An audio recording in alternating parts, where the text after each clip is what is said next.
Hello, I'm Simon. Welcome back to the workshop.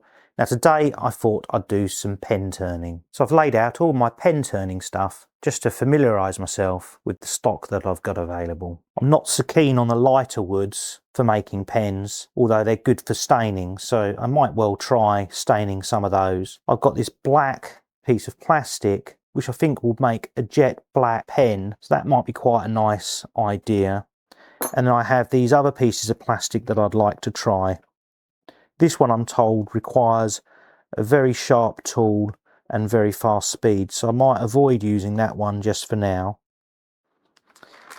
And the pen kits that I've got remaining are these brass ones, so I also need to think about, does the brass go with any of these colours? If not, I might end up back with the mahogany type woods. So the first thing I'm going to do is to offer up some of the pen parts to these plastic pieces, just to give me an idea of what it might look like with brass parts.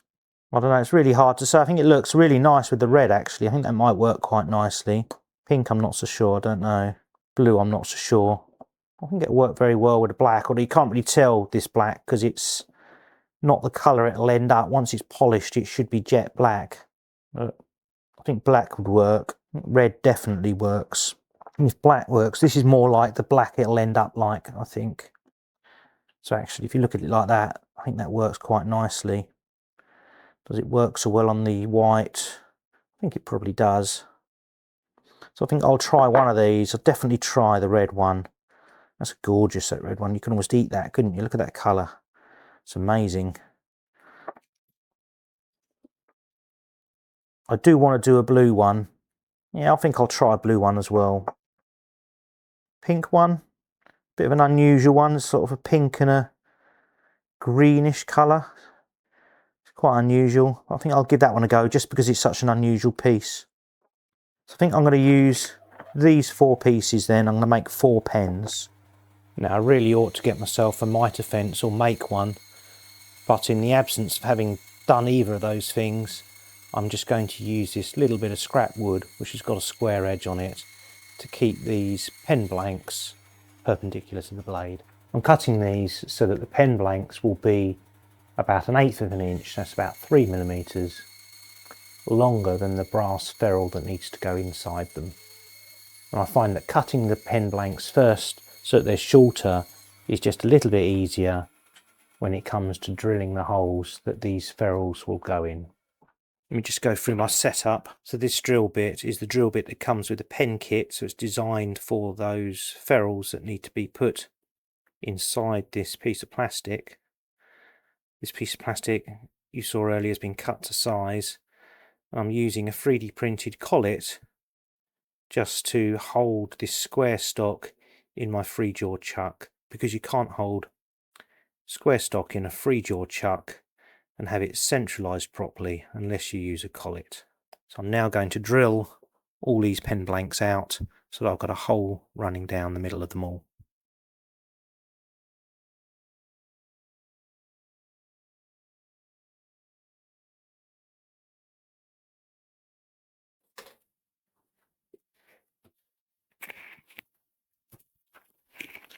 One of the things I don't like about this lathe is that if you go too far out on the tailstock, then the tailstock comes loose and it starts spinning like it just did then. So I need to pay more attention to how far out it is. There's no stop on it. So I think the idea is you can actually take the whole shaft out for maintenance and so on. But if you're not concentrating, which I obviously should be, on what you're doing and not being mindful that that can happen, then the tailstock can be turned too far out and it starts spinning like you just saw. Okay, I've stumbled across a problem here, which is the drill bit has got stuck inside the pen blank. Now I have drilled all the way through, but it's obviously got a little bit too hot and has melted the glue, and the glue's now stuck to the drill bit. So I'm going to have to see how I can solve this problem.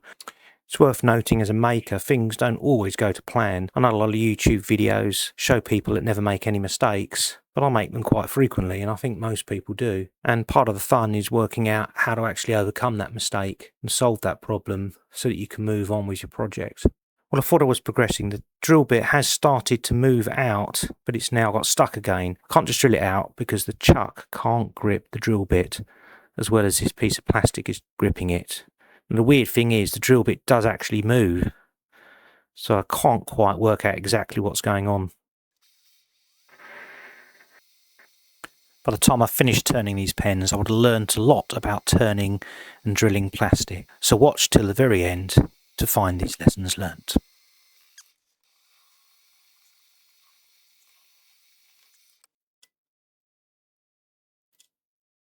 I glue the brass tubes onto the pen blanks using Yoo-Hoo glue and trim the ends using a special pen trimmer.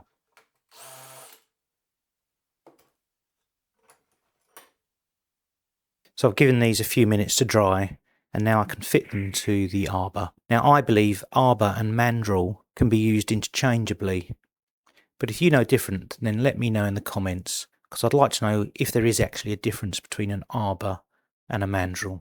I've been very pleased with my MINI-LATHE. There's a couple of little annoying things with the tailstock. Tailstock has got 2 inches of movement on it, which is marked here. If you go past that, there's nothing to stop it, and it will just fall out and start spinning. The other really annoying thing is at the other end of the travel. When I get to about 1/2 inch here, if you look closely here, you can see it's now withdrawing this part. Now I don't know if that's a problem with the tailstock or if that's a problem with this taper that I'm using. And perhaps this taper needs to be shorter. But overall, I'm losing about 1/4 of the travel possible with this tailstock.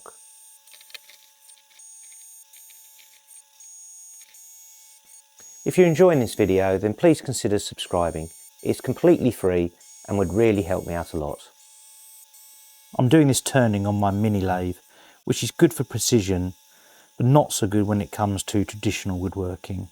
If you've got any thoughts or questions about what you're seeing, then leave them in the comments below.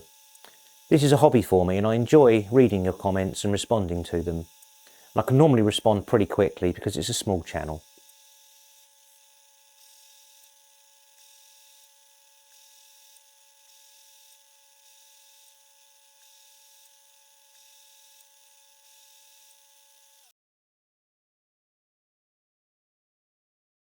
I'm using a tool rest and chisels to make the grip for the pens. But it's quite limited on what you can do with it, mainly because the tool carriage can get in the way. But for small, quick jobs, it's okay.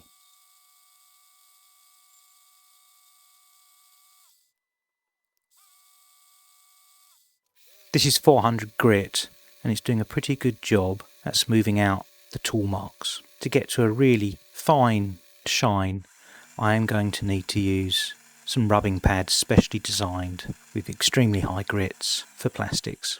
Now the pads for sanding plastic haven't arrived yet, so I'm going to experiment by using some Brasso on this and just see how well that works. So this here is where the white plastic has almost been rubbed off but not quite.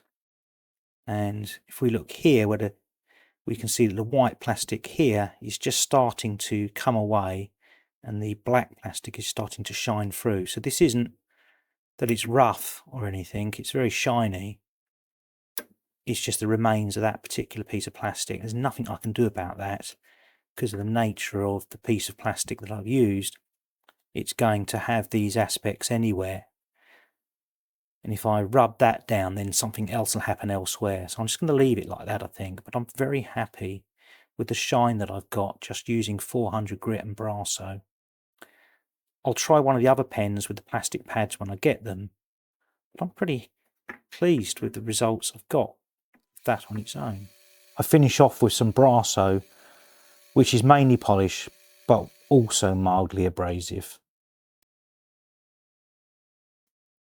Because I've already used a 400 grit sandpaper, I'm going to start the polishing pads at 600 grit and then work my way up the grits until I reach 12,000.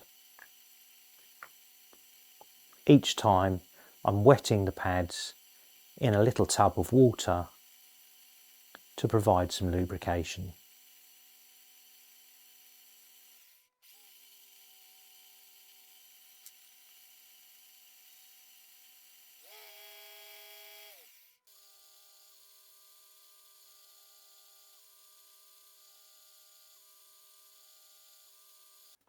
I then assembled a pen kit. No special presses needed, just a wood vise.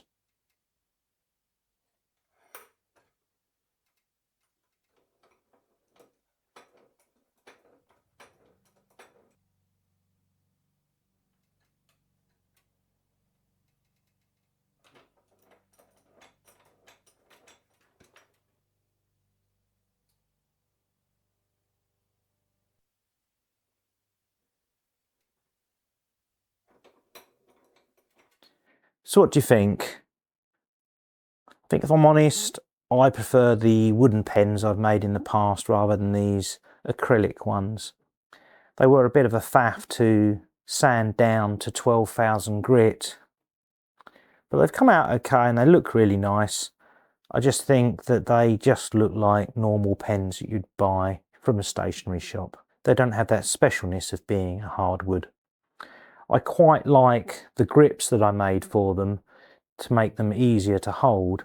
I think I'll try that on some wooden pens next time. But overall, I think once my stock of acrylic is used up, I won't bother making any more of them. So what have I learned? When drilling acrylic, go slow and clear the swarf regularly. That way you won't have the problems that I had of the swarf getting so hot that it melts and then cools down and solidifies again, gripping the drill bit. Secondly, using 400 grit wet and dry paper along with Brasso does a reasonable job at producing a finished pen. It's not quite as good as using the wet and dry sanding pads, but using the sanding pads are a bit of a faff. You've got to wet them, you've got to go through all the grits. There's about 12 of them to go through to get from 320 grit all the way up to 12,000. And then I ended up using the Brasso anyway at the end. So I'm not sure that it really makes a great deal of difference. So I think if you want to be lazy, go with the 400 grit and then the wet and dry. You won't get quite as good a finish as you get with the sanding pads, but it'll be okay. If you want a brilliant finish, then you're going to have to go with the sanding pads and all the rigmarole that goes with that. And finally, I would say that whilst these pens look really nice and they are unique, they don't immediately call out to you as being homemade because they're made of acrylic and plastic. And I think the wooden ones, just immediately someone picks one up, they think, oh, did you make this? And I don't think you get that sort of reaction with these. You have to tell people that you made them for them to sort of appreciate them in the same way that they appreciate the wooden pens. So for me, the warmth and the uniqueness and the character of wood means that I think if I make more pens, I will make wooden ones. So I hope you've enjoyed this video. If you have, then please leave a thumbs up. If you haven't already, please subscribe, and I'll see you in the next video. Thank you for watching.